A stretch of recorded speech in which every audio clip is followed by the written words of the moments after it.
beneficiados. Claro, a mí me parecía como una reflexión para la caricatura que ustedes pusieron al comienzo. Me parece que ilustra claramente la situación del capitalismo actual, ¿no? Aparecía el sistema bancario, el gobierno y el pueblo. Y ahí, bueno, el gobierno obviamente sirviéndole champán al sistema bancario. En definitiva, actualmente a nivel mundial estamos viviendo eso. Básicamente hay un Estado que interviene para sostener a los bancos. Es así. O sea que aquellos que hablaban y sostenían al liberalismo que el Estado no debe intervenir, en realidad son mucho más intervencionistas que aquellos que creemos que el Estado debe intervenir para beneficiar a la mayoría de la población. Así que me pareció buenísima esa que ustedes recuperaban allí como para relacionarlo con la actualidad. No, y para no seguir sumando comentarios a lo que ya dijeron mis compañeros, hay un momento donde ustedes dicen, por ejemplo, digo, para tratar de definir claramente qué sería el MOCAR, en otro momento la nombran como ONG. Y en otra oportunidad aparece el cartonero también como cliente. Y no sería un trabajador independiente. O sea, digo, ahí hay cuestiones como para seguir mirando y precisar más cómo está conformado esto que ustedes llaman una cooperativa. No es para que respondas, porque me parece que deseamos para la Instancia Nacional de la Olimpiada de la Historia que cada tarea, que cada actividad que hacemos, desde la proyección anoche de Yatazo hasta el acto de mañana, sean instancias de reflexión, de aprendizaje, etc. Porque las investigaciones siempre tienen aspectos para profundizar, para revisar, para repensar. Y no es necesario que ahora nos estemos dando respuestas, sino que creo que, bueno, si algunas tenemos, por supuesto, pero son, porque además por ahí en la investigación hay escuelas o hay grupos que deciden continuarlas. Y tal vez con ese tema o con algo que le va apareciendo, porque la investigación tiene esto. Uno empieza por un camino y el camino le va deparando, en la medida en que uno lo transita, le va deparando preguntas, problemas, que le hacen seguir buscando fuentes, que hacen que a veces lo que estábamos, aquello que le estábamos dando centralidad, empiece a perder esa centralidad. Y esto es investigar. Cuando uno entra en la investigación no sabe exactamente para dónde va, porque si supiera para dónde va, no estaría investigando. Entonces, ojalá todo esto, preguntas, respuestas, comentarios nuestros, que se basan un poquito en un trabajo que nos ha llegado y en una presentación oral, nos sirva a todos para seguir pensando esta dimensión de la Olimpiada de Historia que queremos que siga creciendo, que es la iniciación en la investigación. Vamos a tomar un café, ¿les parece?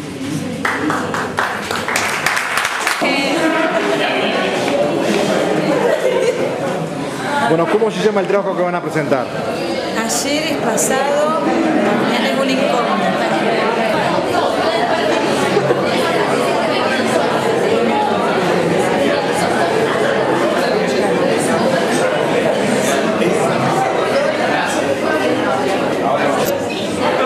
Bueno, hola. A los fines de no extendernos demasiado, ahora vamos a calcular. Nos van a disculpar lo que sigue. Continúa Camila Sabino, Milagros Bernal, Eliana Peretti, Narela Sabatero, de la localidad de Sastre, del Instituto San Francisco de Asís, el profesor Oitana César. Y el título del trabajo es Leche en mal estado, a 20 años del conflicto de la mala leche, el cierre de la fábrica Sastre y sus relaciones con el mismo 1991-2011. Vico Hernán. Bien, damos un aplauso.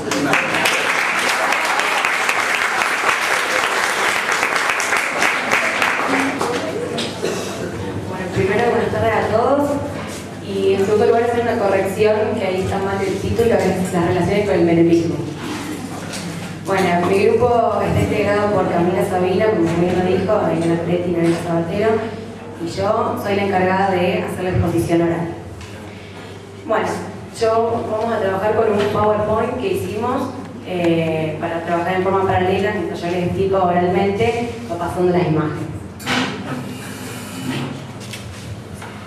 Bueno, en el presente trabajo que les voy a explicar, les voy a hacer mención de lo que sucede en nuestra localidad con el tema de la fábrica Sastre y el cierre que se conoce a nivel nacional, y muchos de ustedes capaz sabrán o tendrán un leve conocimiento del caso, ya que fue tan renombrado a nivel país. También vamos a explicar un poco el contexto histórico relacionado a la época de 1991, cuando se sucede el cierre de la fábrica, y la relación con el menemismo. Bueno, eso es importante porque lo que genera este cierre se ve reflejado en nuestra ciudad en cuanto al poco crecimiento que sucede a partir de ahí, económico y poblacional de nuestra ciudad. Bueno, este es el título que nosotros pusimos a 20 años del conflicto de la mala leche, el cierre de la fábrica Sastre y sus relaciones con el menemismo. Los objetivos que nosotros nos planteamos para realizar este trabajo de investigación, primero es investigar el caso de la fábrica Sastre, que albergaba más de 100 trabajadores y que por verse envuelto en un caso de corrupción nacional, quedan desempleados la totalidad de sus operarios. Otro de los objetivos que nos pusimos para elaborar la presentación fue comprobar los efectos que causa este cierre de la fábrica, llegando a los años actuales. Y por último, uno de los objetivos más importantes es recordar y demostrar que a 20 años del conflicto de la mala leche, este cierre contribuyó con la baja en el crecimiento económico y poblacional de nuestra localidad.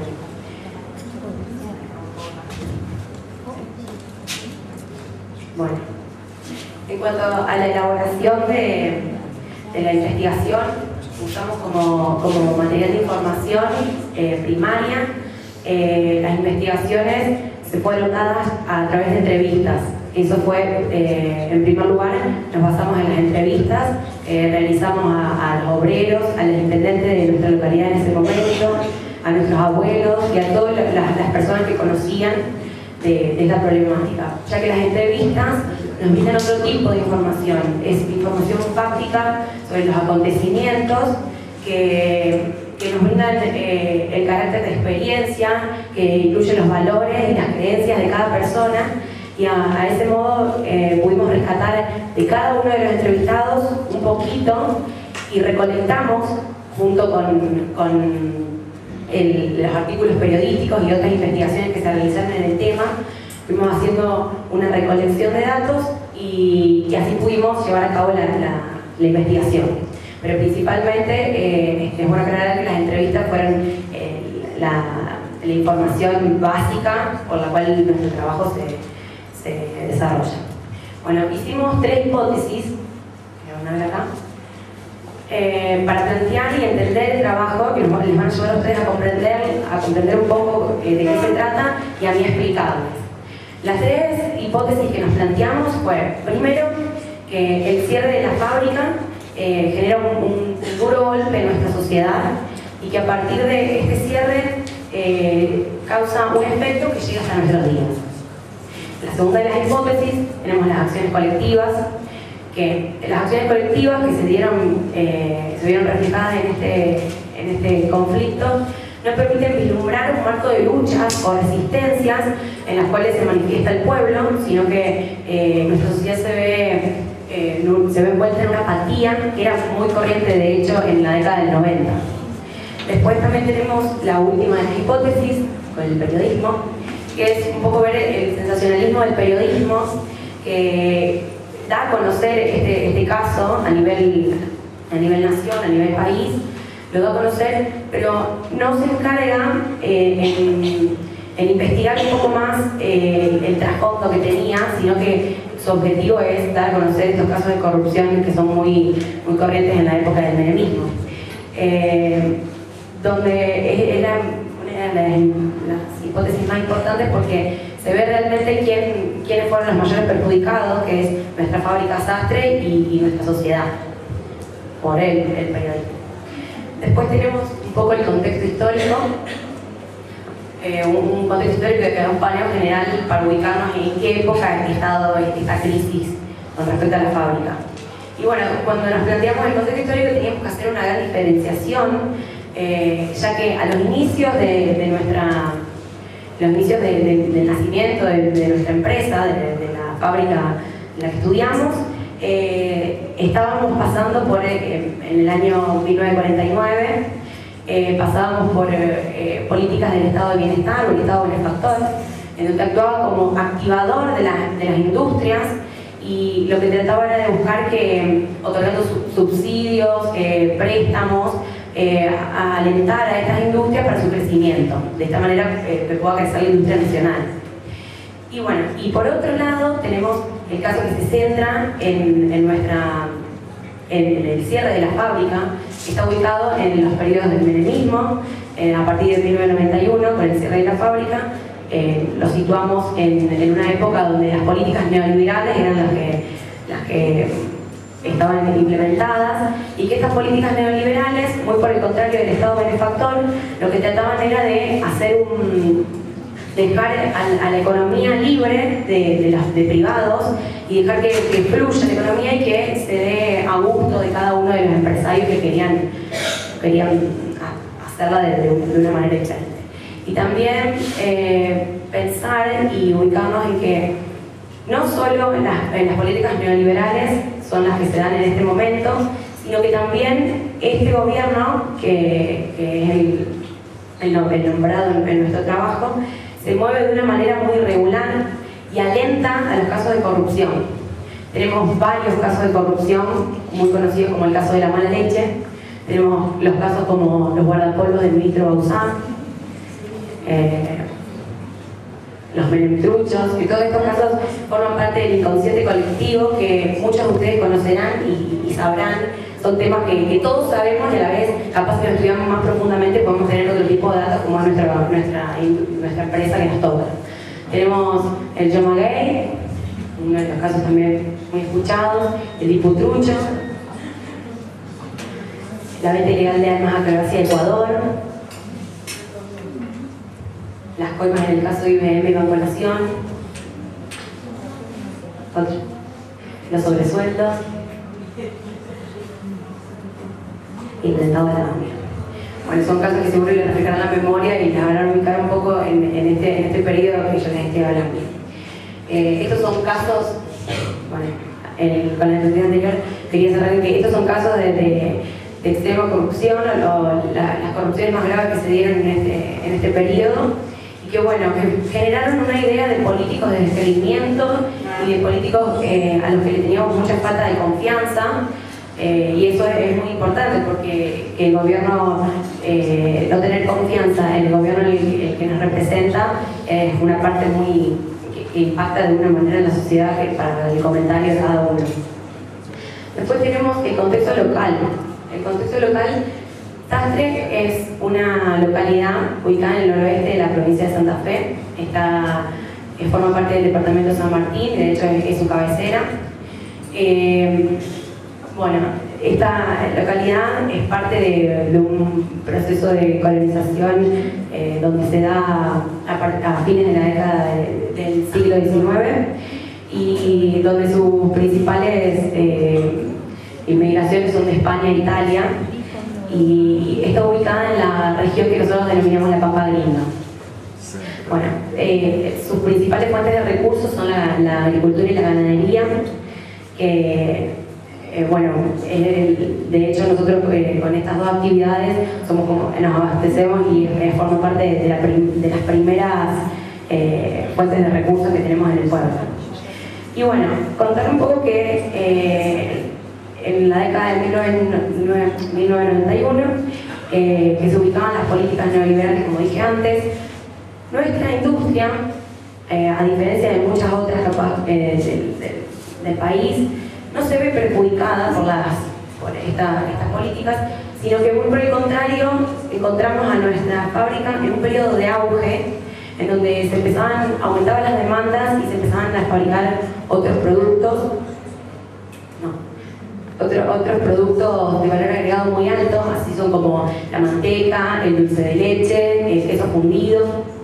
Y bueno, también incorporar el tema, uno de los trabajos que nosotros entregamos junto con otro grupo, es la desaparición de los tambos, y que relacionamos los dos trabajos porque esta fábrica, el 60 de los tambos que se ubicaban en nuestra región abastecían a nuestra fábrica, digo nuestra porque ya me siento que es parte de nosotros el cuento de investigación. Y estos 60 tambos provienen, el 90% de su producción era destinada a nuestra fábrica. Le proveían de materia prima y para que la fábrica realice sus productos elaborados. Bueno, en el periodo de auge, podemos notar, nuestra fábrica comienza el 1 de enero de 1948. Es herencia de una cremería, la cremería Musini. Al principio comienza como gerente de Nibio Combina. Todavía no lo conozco. Como gerente de Nibio Combina, y por medio de acciones de compra y venta, la fábrica queda al mando de 4 socios que son empresarios locales. Eso es muy importante, uno que tienen que destacar porque les va a servir después para entender un poco en un cuadro que tenemos. Bueno, que a principios del año 1970 aproximadamente, las demandas de nuestra población empezaron a crecer y por lo tanto nuestra industria, nuestra fábrica necesitó añadir nuevos productos a esto, porque se incorporó el dulce de leche, la crema y el queso fundido. Con el correr de los años, la demanda seguía creciendo y la industria tenía aspiraciones de crecimiento. Por lo tanto, por medio de un crédito que saca la empresa, puede instalar una planta que se ubica atrás de la fábrica, una planta secadora con una infraestructura imponente, que es una de las primeras de la región, una de las primeras máquinas secadoras de leche que teníamos en nuestra región, en la Pampa Gringa. Y bueno, acá tenemos, por ejemplo, estas acá, pasame adelante, son algunas de las publicidades. En el periodo de auge, nuestra empresa hacía en las revistas locales. Esas son publicidades que las sacamos de revistas viejas de nuestros abuelos. Y bueno, con el nombre de la fábrica del producto era georgiano. Todos los productos, por ejemplo, acá tenemos el envase de dulce de leche de aquel momento, la marca es georgiano para todas las mercaderías. Y bueno, también no solo pensar en estas demandas, ya que incorporamos nuevos productos, sino también ver que cuando la demanda crece se necesitan nuevas innovaciones. Por eso es que en nuestra fábrica, como nos comentaba uno de los entrevistados, se necesita hacer viajes al exterior para que la fábrica comience a avanzar en cuanto a la maquinaria y a recetas. Por eso mismo es que se consigue la receta de los postres Godet, que son conocidos, los postres de helado en polvo. Originariamente son traídos a nuestro país por fábricas Sastre, que después, ya que se disuelve la industria, se venden a Arcor, por eso es que ahora los conocemos a los postres Godet por la marca Arcor.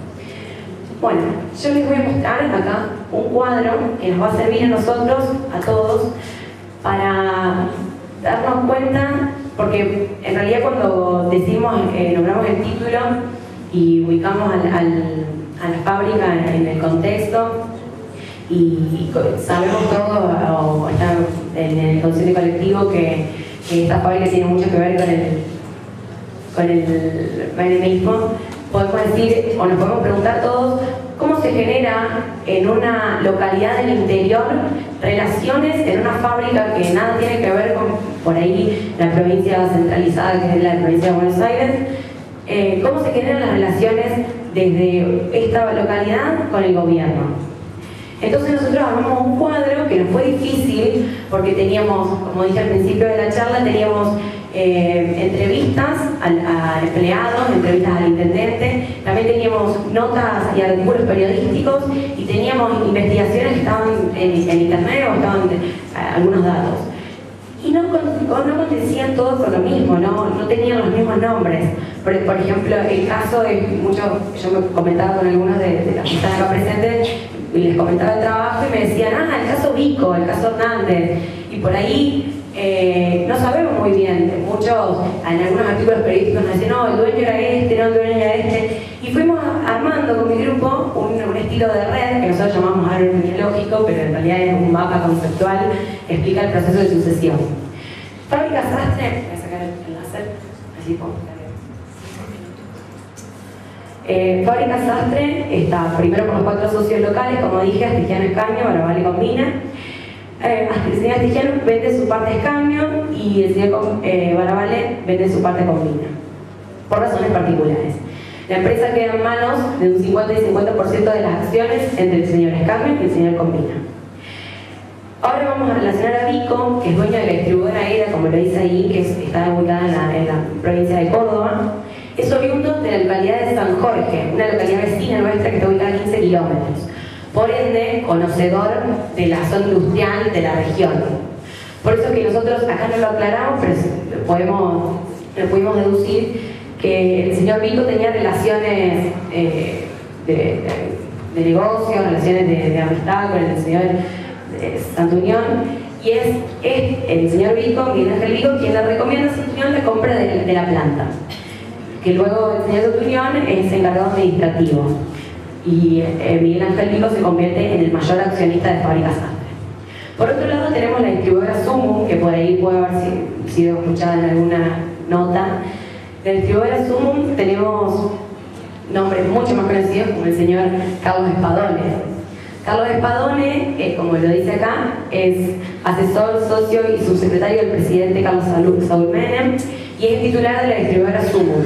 Es dueño en conjunto con su hermano Lorenzo. Bueno, tenemos acá un vínculo entre Miguel Ángel Vico, que como bien lo dice acá, es secretario privado y dueño de la fábrica Sastre. Tenemos al presidente de Menem y por otro lado tenemos a Carlos Espadone, que tenía entablado una relación de amistad, también podemos decirlo, porque eso es conocido por todos. Entonces podemos pensar que el vínculo que se da entre el señor Miguel Ángel Vico y Carlos Espadone, el intermediario es el expresidente de la Nación. Después tenemos por otro lado a Néstor Osvaldo Lorenzo, que es gerente de la firma, también lo pueden haber escuchado. Y estos son los casos que van a ser más nombrados, porque son los casos que después, una vez que cierra la fábrica y tenemos un estilo de conclusión, son los que tienen algún tipo ¿cómo explicarlo? de cargo o de culpa y que más se escuchan cuando le mencionamos la causa. Bueno, en base a una situación crítica, en el año 1990 y 1991, nuestra empresa gana una licitación llamada Plan Materno Infantil, en el que competían muchas empresas conocidas como Sancor, Manfrey, La Serenísima. Y este plan consistía en proveer al Estado una venta aproximadamente de 2 millones de kilos de leche en polvo, que se iba a comprar por un precio acordado luego y que se iba a otorgar en todos los puntos de la República Argentina, principalmente en lugares más carenciados y que no tenían recursos económicos. También sabemos que la empresa Jorgiano es convocada y que las otras industrias que por ahí tenían una producción normal mucho más grande que nuestra fábrica son descartadas en la licitación.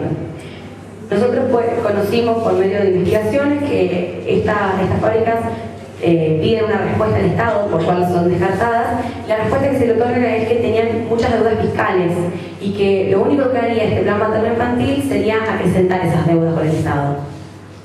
Por otro lado,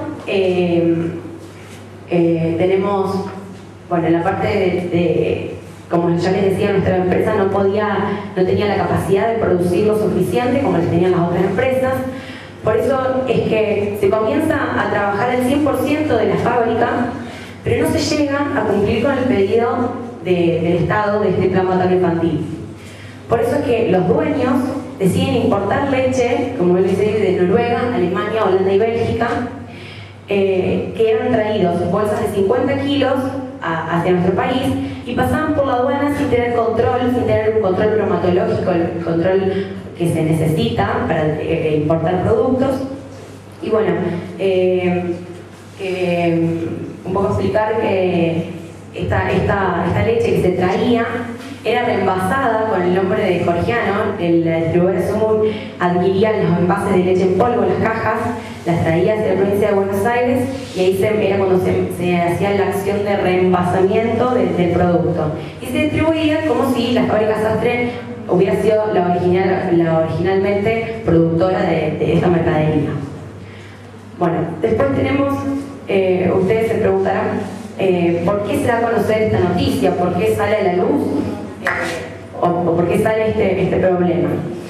Empieza el problema porque una de las empresas lácteas que habían competido con nuestro producto, con nuestra empresa en la licitación, estalla porque lanza una denuncia con esta marca, con esta firma, porque acusándola de que el producto no era apto para el consumo humano y que estaba contaminada por una bacteria que después se va a estudiar bien. Este problema se da a conocer por los medios, específicamente por Página 12, por eso es muy importante que lo pusimos ahí. Página 12 es un diario fundado por Jorge Lanata en la década del 87.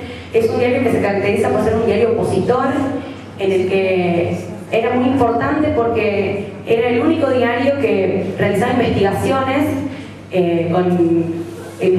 al gobierno de ese momento, el gobierno en ese momento, el gobierno de Menem.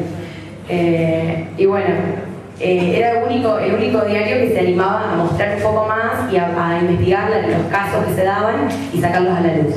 Y llega a la justicia este caso por el diputado Simón Lázaro, si me equivoco, que es un diputado socialista, y se pone a investigar más profundamente la causa, y es ahí cuando llega el caso a la justicia. Por eso es que nuestra industria pasa de ser una pujante industria que alienta el crecimiento a ser la causante de la venta de leche en mal estado. Bueno, aparece un poco, se ven un poco, acá cuando se dan a conocer nombres y se ven un poco involucrados los funcionarios y los amigos del presidente. Y, por ejemplo, uno de los entrevistados nos decía que la fábrica estaba muy comprometida con la sociedad, y cuando cierra esta fábrica fue sorprendente porque cierra de un día para el otro y las noticias locales, o el nombre de Sastre, mejor dicho, se ve en un diario tan importante como el diario de Página 12. Y bueno, basándonos bien en el problema, cuando el artículo periodístico lo lanza a conocer, habla un poco de que la leche que producía Fábrica Sastre, porque allí lo indicaban las cajas, estaba contaminada por la bacteria Escherichia coli, que las partidas estaban vencidas y otras partidas presentaban material radioactivo que era compatible con las sustancias radioactivas que habían quedado luego del accidente de Chernobyl. Bueno, el gobierno lo que hace, cuando llega esto a la justicia, se incautan las cajas que se habían distribuido en las áreas de salud de todo el país. No habían sido distribuidas personalmente o individualmente a las personas que las necesitaban, pero bueno, las cajas son quemadas en algunas provincias y otras son destinadas a la alimentación de animales. Algunos, por ejemplo, acá vemos muy bien al Felipe con los espadones. Una vez que se da a conocer esta noticia, estas personas en el año 1992, se sigue investigando hasta ese año, y es ahí cuando se le da la pena de prisión preventiva a Carlos Espadoni y a Miguel Ángel Vico de 2 años, y a los demás nombres que dije antes también se les da una pena. Lo que pasa es que estas personas que después quedan libres por la ley de prescripción que se da en el 2005. De prescripción, perdón. Bueno, después tenemos la situación de los obreros. Es una empresa muy comprometida y muy pujante en nuestra ciudad, por eso que cuando cierra genera un vacío muy grande en nuestra población. Tenemos estos obreros tuvieron que rehacer sus vidas, que quedaron en la nada, porque muchos de los obreros se tienen que, al cerrar las fábricas, se tienen que reinsertar en el mercado laboral. Algunos se van de la ciudad, otros van a las enfermerías de la zona, otros empiezan a ser tomados por el gobierno municipal para trabajar en planes municipales, y otros quedan en la nada. Otros empleados no tienen forma de salir de eso, no hay nadie que los ayude. Y bueno, entonces ahí cuando el gobierno municipal busca la ayuda del gobierno provincial, y se le pide una respuesta al gobernador provincial Reutemann en ese momento, y como ayuda provincial se trae a nuestra población un camión lleno de alimentos no perecederos para los empleados que habían quedado sin recursos y sin trabajo. Y como bien nos aseguraba uno de los entrevistados, este camión, estos alimentos que les traen, les sirven para salir un poco de ese momento, pero no fue la solución final. Tenemos, en cuanto a las acciones colectivas, hablamos de acciones colectivas cuando hablamos de un grupo de acciones de carácter disruptivo, que generan un quiebre en sociedad, que generan un quiebre, que se oponen a algo, demandando alguna causa. Y bueno, en nuestra fábrica, en este periodo, lamentablemente tenemos que decirles y contarles que no hubo acciones colectivas de parte de los trabajadores ni de la sociedad. Los trabajadores tienen un sentimiento de derrota, se ven defraudados, se ven solos. Entonces es cuando no saben o no pueden organizarse o manifestarse para tener otro tipo de respuesta. También tenemos, ahí ven 3 pasos. Esta fábrica cierra, no sé si lo dije antes, pero cuando se da a conocer el problema, vienen a nuestra localidad un helicóptero gigante que se para enfrente de la fábrica, vienen investigadores, vienen peritos, ingresan a la fábrica, y es ahí cuando dejan uno de nuestros entrevistados, ex empleado, nos contaba que ese día llega a la madrugada, entra a trabajar, se encuentra con este mapa y lo hacen trabajar, termina el proceso de elaboración, y es ahí cuando clausura, y él se despide de la fábrica con una imagen con todas pajas rojas donde demostraba que la empresa estaba clausurada. Es ahí cuando los ex trabajadores se ven atados y no tienen otro tipo de respuesta y se van resignados. Tenemos, como bien les decía, hay 3 detonantes ahí bien marcados. En el segundo, el número 2, cuando esta fábrica cierra, después de un tiempo va pasando de dueños y de firmas es decir, no tienen la misma magnitud que lo que tenía antes la fábrica en su momento de auge. Tienen mucho menos empleados y operarios, mucha menos capacidad y producción. De hecho, producían leche y suero en polvo, solamente estos 2 productos. Y el nuevo dueño de esta fábrica, en el 2009 la fábrica estaba por cerrar, con la firma del Alcolem, como ven en la imagen. Y entonces esta fábrica, la nueva fábrica, cierra también. Y los trabajadores se organizan y se manifiestan, empiezan a hacer, primero a hacer reuniones donde surgen ideas, y después involucran a toda la sociedad, a todo el pueblo, y es donde se empiezan a hacer manifestaciones. Yo tengo la experiencia propia de contarles que como centro de estudiantes, como partícipe del centro de estudiantes, nosotros trabajamos para ayudar a estos trabajadores, cortamos la ruta, que está ubicada enfrente de la fábrica. Llevamos bandas, algunos leyeron discursos, hacíamos panfletos grandes para obtener otro tipo de respuesta. Y ustedes se preguntarán, ¿cuáles fueron esas respuestas? Las respuestas que nosotros podemos rescatar es, primero, tomar en cuenta la iniciativa de los trabajadores, que décadas atrás se habían quedado quietos, habían estado envueltos en la apatía, en una apatía, y entonces estas personas empiezan a buscar una forma de generar una cooperativa, como hay muchos casos en nuestro país, de empresas recuperadas, ya que el dueño la había dejado literalmente abandonada. Y por otra parte, otra de las respuestas que obtuvimos es que aparece otro nuevo comprador que deja pasar el tiempo, propone innovar la fábrica, reactivarla, hacer que los trabajadores sigan trabajando y pensar en ello. Con el correr de los años no pasa nada, vuelve a pasar lo mismo, las fábricas cierran y quedan la nada. Y como tercero vemos a un solo trabajador y un libro que dice Derecho a la Esperanza, que es, hoy en día tenemos a un solo trabajador que queda con la firma está a nombre de una persona que nunca aparece en nuestra ciudad de paso, y es este trabajador el único que queda, que hace el servicio de mantenimiento o hace de sereno, y es pagado porque en realidad el dueño no lo asiste, ni le paga un sueldo, ni lo remuneran, ni nada por el estilo. Este trabajador lo único que hace es, por cuenta propia, va y mantiene la fábrica en condiciones, evita que venga el dueño que está actualmente y que siga saqueando la fábrica, porque cada tanto hace una visita y se lleva cosas de la fábrica. Este trabajador saca motores y piezas importantes, teniendo la esperanza de que algún día la fábrica se vuelva a abrir.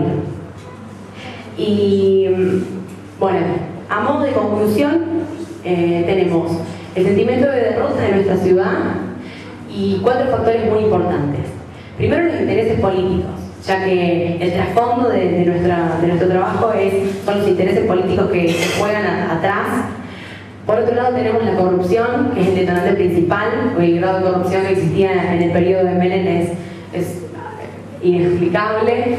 Tenemos el sensacionalismo del periodismo, que si bien no es el sensacionalismo del periodismo, sino el sensacionalismo de la noticia, lo que genera la noticia, que por ahí no se estudia con profundidad y lo único que se busca es sacar a la luz estas políticas y cosas de corrupción que existieron. Y se ven perjudicados nuestros obreros y nuestra sociedad, generando un impacto, como bien decía, el sentimiento de derrota de nuestra sociedad. Y la impunidad es lo más importante, porque estas personas, los responsables, los reales responsables de esto, quedan libres. Hoy en día son propietarios de nuevas cosas, tienen nuevos negocios, y nosotros vemos una infraestructura que quedó en la nada, que está habitada por palomas, y una sociedad que le quedó una historia, y esa idea de la identidad de la fábrica queda en la nada. Y vemos a esas personas libres caminando por la calle y nos preguntamos, ¿y cómo? ¿Y qué pasa? ¿Y dónde está la justicia?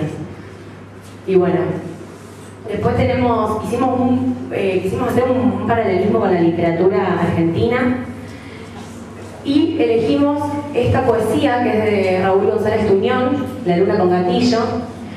Elegimos este autor porque la habíamos estudiado en otra materia y nos pareció importante porque es un autor que se compromete mucho con la sociedad, se compromete mucho con los resultados sociales que encuentra en la crisis de 30 que él vivió, y nosotros lo usamos para compararla con nuestras transformaciones sociales que se dieron como consecuencias del conflicto. Y este poema en particular lo usamos porque se pone en la piel de los obreros. Es un poema que representa a los obreros, que son los que ponen la fuerza de trabajo y que a la hora de los cambios son los mayores perjudicados. Y muestra un poco cómo son las consecuencias de los procesos, de los cambios y las transformaciones sociales que se dan. Bueno, no sé si lo pudieron leer cuando está chiquito porque no queremos ponernos un pedacito. ¿Capaz de leerlo? Bueno. Es posible que los entendamos. Yo hablo de algo seguro y de algo posible. Seguro que todos coman y vivan dignamente. Y es posible saber en un día muchas cosas que hoy ignoramos. Entonces es necesario que esto cambie. No puedo cruzarme de brazos e interrogar ahora el vacío. Me rodean la indignidad y el desprecio. Me amenazan la cárcel y el hambre. No me dejaré sobornar. no se puede ser libre enteramente, ni estrictamente digno ahora. Cuando el chacal está a la puerta esperando que nuestra carne caiga, podrida. Subiré al cielo y le pondré gatillo a la luna y desde arriba fusilaré al mundo suavemente para que esto cambie de alguna vez. Y bueno, no sé si hay en la otra diapositiva, que es para cerrar un poco una breve experiencia que nosotros vivimos. Pues primero pensar, nos dimos cuenta cuando elegimos el trabajo, cuando el profesor César Vitana nos contó de la temática de la Olimpiada, nos pusimos a pensar qué tema podíamos elegir, y se nos ocurrió este tema porque justamente este año se cumplen 20 años de este caso, del caso de Bill Gates. Y bueno, era importante recordar a todos ustedes que por ahí lo conocían, hacer una refrescada de memoria, si se puede decir así. Y bueno, comprobamos con este trabajo que existe a través de esto que nosotros no conocíamos, preveíamos la fábrica y decíamos que tenía una historia, pero no sabíamos realmente bien de qué se trataba. Y conocer que una fábrica de nuestra localidad tenga un trasfondo político tan grande y que donde se vean reflejados actos de corrupción nacional era muy importante para nosotros. Y bueno, opinamos que el cierre de la fábrica produjo en la sociedad un sentimiento de derrota, de resignación, y que causa transformaciones sociales en nuestra población, económicas y sociales, mejor dicho.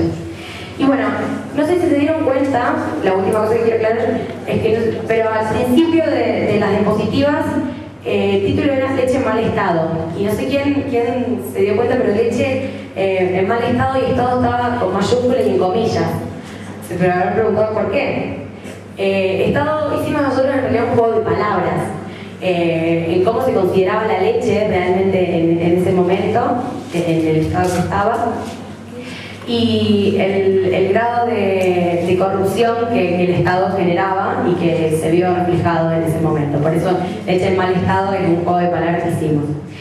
Y bueno, ahora a modo de cierre, hicimos un video que es un compilado de imágenes con una canción de fondo que se llama, es de la versión de Vergarabat, que se llama La Argentinidad del Palo, y que no la elegimos por cualquier cosa, la elegimos porque primero la canción se puede rescatar varias cosas, y segundo que la canción en una parte justamente nombra el caso de Spadone y la leche adulterada. Lo vamos. Abrilo con el otro. No, abrilo con el otro. Ahí está.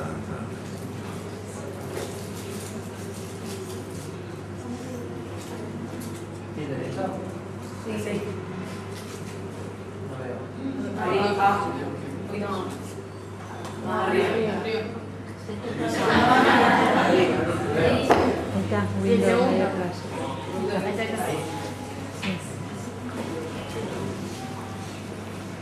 La marcha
Bueno, quiero...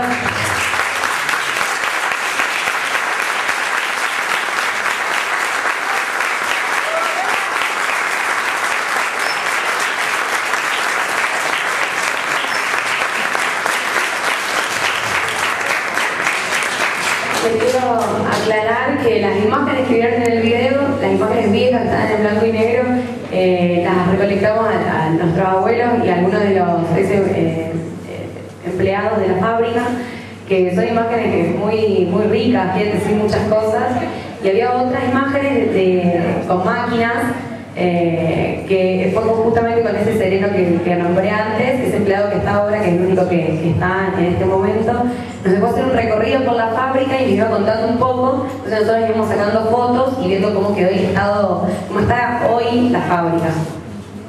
Y bueno, Hablemos a las preguntas, estamos 5 minutos. repasados. ¿Alguien no entendió algo? Sí. Ante todo, felicitaciones impecables. Me quedó una duda. ¿Se lo vincula directamente a Mico Hernández con la fábrica Sastre? ¿O de rebote, digamos, la No, Hernández en realidad es asesor y es un poco el que respalda económicamente a Mico. Pero Mico es el que recibe la pena de 2 años de prisión preventiva junto con Espadón. Claro. Esos son las dos personas más importantes. Pero me refería si sale, digamos, el titular de la marca Jorgiano, la empresa Sastre. No, lo único que sale es el nombre de la fábrica. Incluso los mismos empleados no estaban al tanto de quiénes eran los reales dueños. Muchos nos decían, uno de los empleados nos decía que no se sabía quién era el dueño. Que ellos lo único que hacían era ir y cumplir con el trabajo y listo. Eso no eran cosas políticas. Sabía que había un trasfondo, que había algo atrás importante de la fábrica, pero no se conocía detalladamente cómo era la cuestión. Y bueno, y lo único que quiero aclarar, no sé si lo dije, es que la leche, 6 años después de que pasa esto, se vuelven a realizar investigaciones y la leche se comprueba, los investigadores del laboratorio pueden ser como que se retractan y sale a la luz que la leche en realidad era de buena calidad y que lo que había atrás era un juego político, que había una corrupción de parte del Estado y esta leche, más que todo la que se producía en nuestra fábrica, que incluso con algunos de los que hablamos de los empleados de laboratorio, nos decían que la leche realmente era de muy buena calidad y que lo que realmente era muy sospechoso es que una empresa que está muy relacionada con el gobierno sea la ganadora de la licitación, era muy sospechoso. Por eso es que se da con otra noticia y se ensucia el nombre de la fábrica y el producto. ¿Alguna pregunta? No, yo quería destacar esto que ya es extraordinario cómo lo que acabas de decir, el juego del periodismo sobre un estado de conciencia colectivo, de corrupción y todo eso, cómo tirar una cosa así termina de destruir un pueblo entero y sin embargo ese mismo periodismo se presenta como la verdad, la democracia, ¿no? O sea, como los que investigan la verdad y todo eso, en nombre del progresismo y todo eso, y vos estás mostrando que debajo de todo eso se hacen las cosas muy hacia al tuntún y las investigaciones, lo que acabas de decir, o sea, terminaron de destruir un pueblo y no lo hizo únicamente menos, no el pueblo sino ese sector productivo.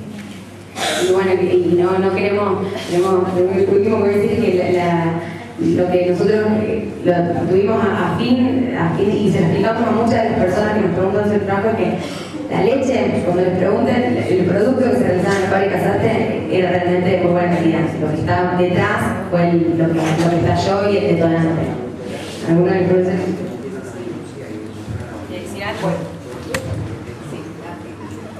Una sola pregunta. Antes de la pregunta, felicitaciones por tu posición, por el trabajo, por el trabajo de Fuentes que hicieron. El trabajo de Fuentes es muy importante, está muy bueno, como vos lo destacaste, desde la recolección de fotos a la construcción de fuentes orales, pasando por la elaboración periodística. Hay una producción de fuentes importantísima y un trabajo muy interesante que surge a partir de eso. Sin embargo, a mí me surge una duda de todo el trabajo que no termino de resolver. Y lo voy a mantener en estos términos, ya que ustedes jugaron con las palabras. ¿Se trata de mala leche o se trata de buena leche?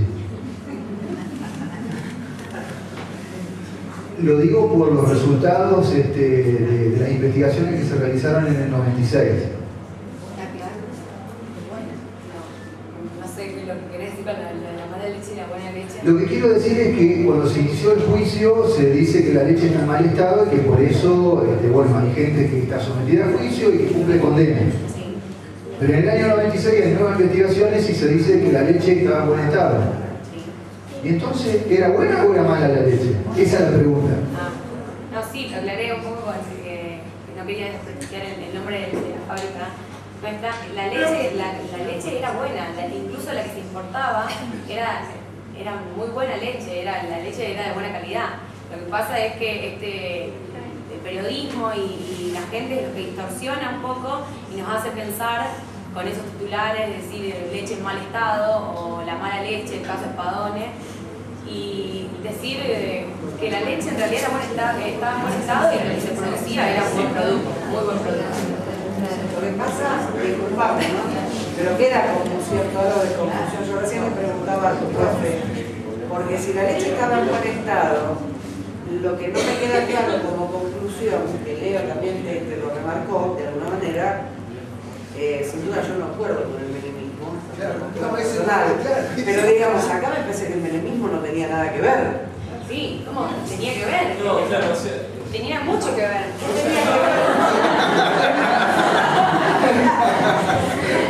Porque en realidad eran casos de corrupción que se daban y eso era La pregunta que yo te hago era, estos señores habían importado leche, sí. Estaban en mal estado. No. La leche era buena. Sí. Todo saltó por un artículo periodístico. No. Sí. Que se comprobó años después que la leche era... Sí. Me partí de algo. Bueno, no, yo te quería explicar. El tema saltó por una denuncia de otra empresa que también se había presentado para ganar la licitación. La empresa lo que denuncia es que la leche estaba en mal estado, que en realidad no era cierto. Pasa que las empresas, supuestamente se sabe, que sabían también que había una relación con el gobierno de Vico y Espadone. Entonces, cuando la causa cae, se empieza a investigar bien a fondo. Ahí es cuando salta y empiezan a saltar todas las relaciones que estaban con el menemismo. O sea, en realidad la denuncia fue por mal estado, pero todo el detonante es de corrupción. La corrupción estaba. Sí, sí. Pero digamos, la corrupción estaba también por parte de la empresa que quiso licitar y no pudo, porque se valió de un engaño y arruinó también. Digamos, la corrupción fue de dos lados. Esto es lo que quiero resaltar. Sí, por parte, en realidad es la distribuidora Sumu, o la empresa Fábrica Sastre, la distribuidora Sumu quien importa los productos y usa el nombre de Fábrica Sastre por el nombre de la marca Cristiano para distribuirlo. Es muy diferente la distribuidora Sumu de la Fábrica Sastre. Tenían relaciones, pero no son parte de lo mismo. Además, también lo que se denuncia es que nosotros estamos importando leche y la estamos fraccionando en nuestra planta. O sea, se estaban pasando con la marca Jorgiano, cuando en realidad la leche era importada. Entonces ahí también es cuando salta la denuncia, y salta la denuncia de mal estado, porque supuestamente la habían traído y tenía, bueno, denunciaron que tenía Escherichia coli y también que tenía compuestos radioactivos. Bueno, eso fue un poco de la denuncia que hicieron, y cuando se empieza a conocer a fondo bien todo, ahí salta toda la corrupción. Yo creo que ustedes enfatizaron con mala leche una metáfora que alude a un tipo de periodismo que el nombre del buen periodismo y la verdad aterroriza a la gente por todo esto Chernobyl, ¿no? O sea, buscan crear un clima de miedo. Y me parece que eso es realmente mala leche, sí, está muy bueno. Bueno, esto nosotros en historia le llamamos conflictos intraburgueses, al interior de la clase dominante, hablando en términos históricos. Es decir, es probable que haya toda esta otra cuestión, ¿no es cierto?, de intereses de diferentes sectores de la burguesía, que en definitiva, bueno, en este caso terminan con una empresa, con una cantidad importante de obreros, que no recuerdo cuando leí tu trabajo. También retratando los tambos que cerraron, como dije al principio, claro, como había tambos que proveían de materia prima a la empresa, cuando cierra la fábrica se pierden 22 tambos, 22 empresas familiares representan un total de más de 150 desempleados y que se quedan sin recursos económicos. Bien, vamos a insistir en los aspectos que ya han sido señalados como muy positivos, como tarea investigativa. Yo tenía una sola pregunta, que era si realmente podemos hablar de Sastre como una sociedad en la cual la representación social es de pueblo industrial. En medio de la pampa gringa, yo me pregunto, en Sastre, ¿la representación predominante es de una sociedad industrial o ustedes hicieron tan suya la fábrica Sastre? Esa es lo único que quería preguntar. No, yo solamente, además de felicitar el trabajo,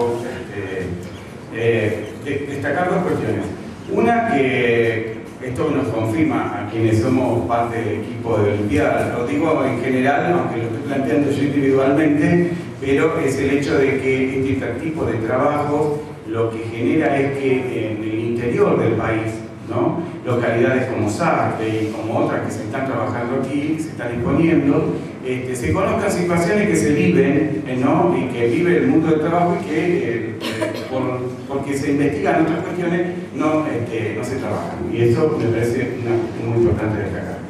Pero me parece un punto para, tomando lo que decía Nelly, que acá lo que se expresa, ¿sí?, y era un poco lo que nos hacía ruido con respecto a la corrupción. De hecho, hay una situación de corrupción entre la empresa y el Estado en la medida en que se le otorga a esa empresa, digamos, el beneficio de justamente vender esta leche, pero en realidad lo que se está expresando acá posteriormente es una lucha entre empresas que justamente quedaron por fuera, producto de la corrupción previa, ¿no es cierto? Y por otra parte señalar que los medios de comunicación también son empresas, y también señalar que hay medios de comunicación que, también se expresan los medios de comunicación a la lucha de intereses, y no son los medios de comunicación en términos generales, ¿sí?, los malos de la película, sino que también hay que señalar que los medios de comunicación en muchas oportunidades, y depende del periodista, opera, digamos, a favor de situaciones que son justamente injustas. Digo, porque si no podemos generalizar y plantear en ese momento, por ejemplo, tanto Página 12 como programas que llevaba a cabo la Nata, y de los cuales hoy, por ejemplo, puedo destacar a Lotobriaga o Tenenbaum, dijeron muchas cosas que no se decían y que justamente, la historia lo confirmó, ¿sí? Así como en otras situaciones, obviamente, intereses de empresas terminan confirmando lo contrario.